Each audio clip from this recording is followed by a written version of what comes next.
Hello, everyone. I hope you can hear me. Thank you for joining us today here on the topic of organizational clarity, basically how Revit can form a very good data source for your digital twins. I am Varun Bhartiya, co-founder and CEO of nCircle.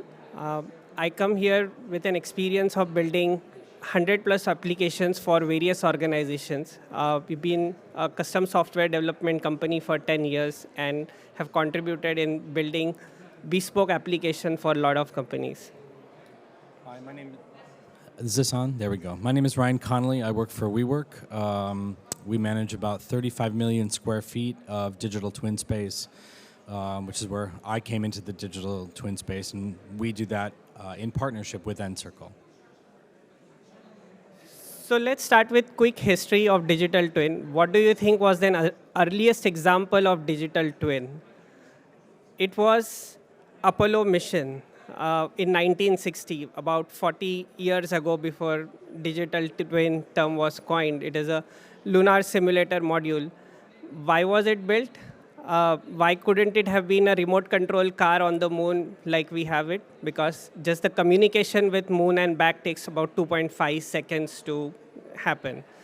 And another example, very recently when India celebrated Chandrayaan-3 landing on moon South Pole, we were not looking at the direct image of Chandrayaan, we were looking at just digital twin and celebrating worldwide. But we are not in space.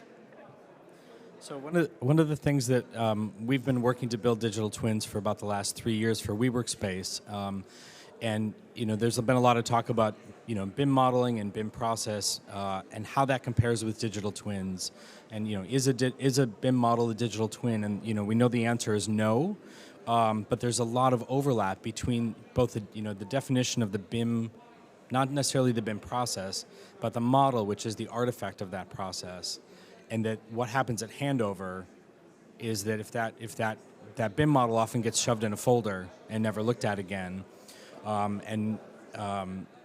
that's something that as we were going through sort of different processes to try to clarify how to build our digital twins, that there's a lot of the overlapping aspects within that BIM model actually contributed to the things we were looking for in a digital twin and solution. So. This is sort of, if we put another step in the middle here, it really went from BIM model to asset to sort of as-built model into our digital twin solution. So when trying to figure out a digital twin solution, thank you. Oh yeah, thanks. The first question is, well, what type of digital twin and how you define it? And how you define it tends to depend on who you ask. And so what we have found pretty quickly is that anybody that's writing about digital twins is framing them in their sort of own ecosystem of definition, whether it's descriptive or predictive, or they're on a spectrum of data exchange, or is a digital twin in a network of multiple digital twins. And the thing that we can take away from that is, in that there's no kind of overarching definition of what a digital twin is. When coming up with a digital twin solution, there are aspects of these that we can actually build in. That we do initially want a descriptive digital twin. We want to get toward the living or predictive digital twin, but we also want to take in aspects of a digital twin network, and that we can actually kind of pull from these things to start to design what our solution is. So I think in the built environment context, we've seen a lot of really good examples of BMS systems, and when people are talking about digital twins, they're talking about management of systems, life cycle costs, carbon footprints, and all of these things, and they're dashboarded, and they're sensors, and all of these things are really, really effective at reporting information of a physical asset or a series of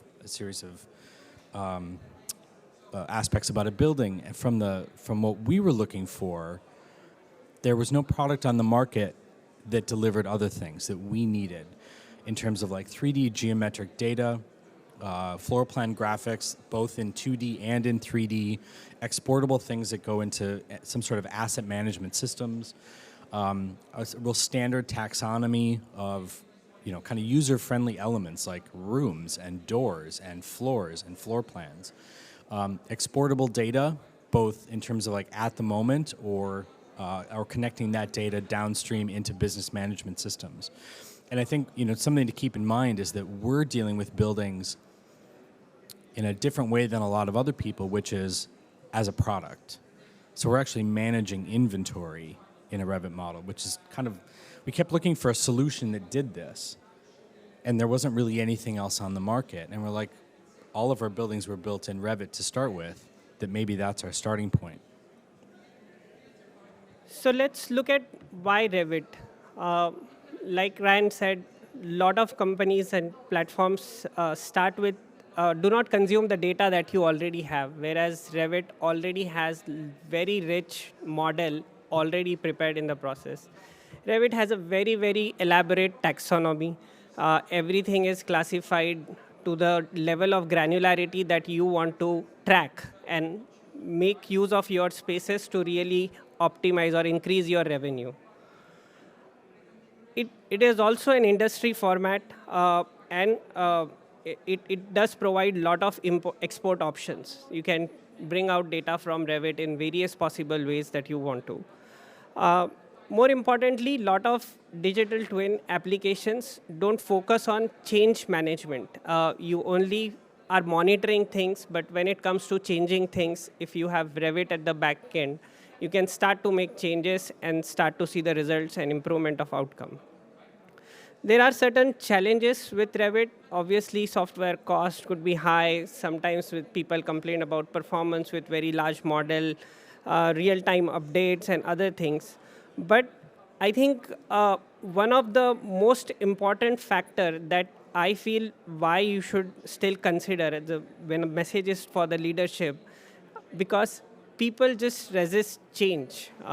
If your team has been working with Revit data and you ask them to start with something new altogether, they don't want to learn something new, adopt something new as easily. So another important reason why utilize the tools that already present in your ecosystem. Now let's talk about some approaches to adopting digital twin. Primarily, there are two approaches. There are a lot of off-the-shelf products, and there are bespoke solutions that you can develop on your own. And there is something in between, which is hybrid model. I want to talk about what parameters would you consider when your organization is really looking to adopt a digital twin, like let's say some off-the-shelf solution. Is it really tracking the parameters that are of interest to you? As we observed with certain companies, it offered 100 things to track about, but it was still at a basic level. Whereas in Revit, you have many more properties, rich data that was not even consumed by the digital twin platform. The second point is, can it import data that you already have? Whether it is Revit model or any other form of data that you have, if it is not consuming it, it's altogether a big effort to start all over again. Again, a few other points. Training requirement. Does your organization need to go through extensive training to use a new platform? Long-term costs and everything. Let's contrast that with bespoke applications that you build custom to your specification for your organization. You will have to check feasibility. What data does data really feed into the parameters that you want to track? Do you have the budget? Do you have in-house skill set for building a bespoke application from scratch? You need developers. You will probably need to overhaul your development team. And last, importantly, it's the timeline. You would be taking a whole lot of, it's not, bespoke applications are not built in a day. You will take a few months to get started on that. Then there is something in between, which is you can have a lot of benefits of both worlds, from bespoke solution, which is customizable, very fit to your needs, and also something from off-the-shelf platform, because it's faster time to market. A quick rundown of comparisons again. Off-the-shelf provides you low initial cost, quick adoption, very fast to market, relatively bug-free. It is constantly getting updated and everything like that. Bespoke application, it is very, very customized to your needs, aligned to the parameters that you want to track. But importantly, for a lot of organization, it is very important and it's their trade secret what they are trying to optimize. You don't want to share that across with everyone. And maybe if you build your own bespoke application, you might be able to transform that into a revenue generating application. And then you have something in between, best of both worlds, slightly moderate cost to invest, faster time to market as compared to bespoke, but slower than off the shelf. And if we just kind of look at the data path as using Revit at the beginning, kind of on the top left of the diagram, this is, as Varun was talking about with the off-the-shelf, using this as a data source. We have robust geometry, we have robust taxonomy. We can capture a lot of data in that room or in that model. Yeah, the off-the-shelf is kind of pulling all of that data into their own, using their own proprietary data extraction process into their own, user interface and graphic elements, and then exporting that data in a way that the user would never even know that there's a Revit model at the start of that. They're seeing geometry, they're seeing business metrics, they're seeing that, and they can respond, and that those business metrics can go back into the dashboard. If there are bigger changes, they can actually, the service provider can make changes to the model itself. We have kind of a standard set of general exports here. For the bespoke solution, we've talked about the whole purpose of this is the clarity bit, and that everybody's, relying on live data from models, whether it's point cloud information or other business stuff, that everything's kind of pushed through a bespoke dashboarding system, and that the data that comes out of that, whether it's floor plan exports, vector-based geometry, interactive floor plans, all of that stuff is all aligned starting from that data point or those data sources within the Revit model. Everyone has the same number of rooms, room numbers, areas, all of these quantities and things that are visible and that the floor plans match. And we're not getting exports that are 4 months old and trying to make business decisions of buildings that may not be a part of your portfolio anymore. So, again, highlighting there are these concerns which are often discussed. If you are using Revit as your source of data for everything, is it real time? I mean, are we really getting the real time updates when something changes? Can it combine data from different sources? Can we write data back into Revit if we are using really Revit as your data source for digital twin? And accuracy, howsoever you are transforming it, can it be accurate? The answer to all these questions is, and coming from an experience of building 100+ applications, I can confidently say that we have solved all these problems. Technology exists today which can address all of these concerns. And take your data back to Revit. It's very accurate. It can be real time. And of course, solve all these constraints to give you maximum control on the parameters that interest you. That's our takeaway. Revit can act like a very good data source for all your digital twin applications. And with a team like if you want to engage with us like nCircle, we can build those applications to your specifications.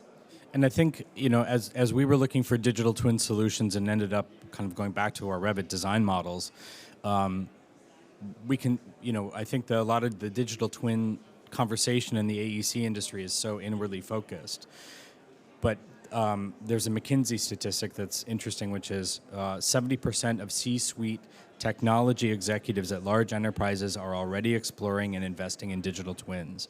That this goes so far outside of the AEC industry, and that it's facilities managers and asset managers and retail companies and all of these things that are looking at something that an off-the-shelf solution where they don't even know what Revit is, but maybe relying on the data that's within those models in order to do their own business management. So that's where we came to with that we're providing insight and clarity on building data. Thank you. Thank you, guys. How many minutes to spare?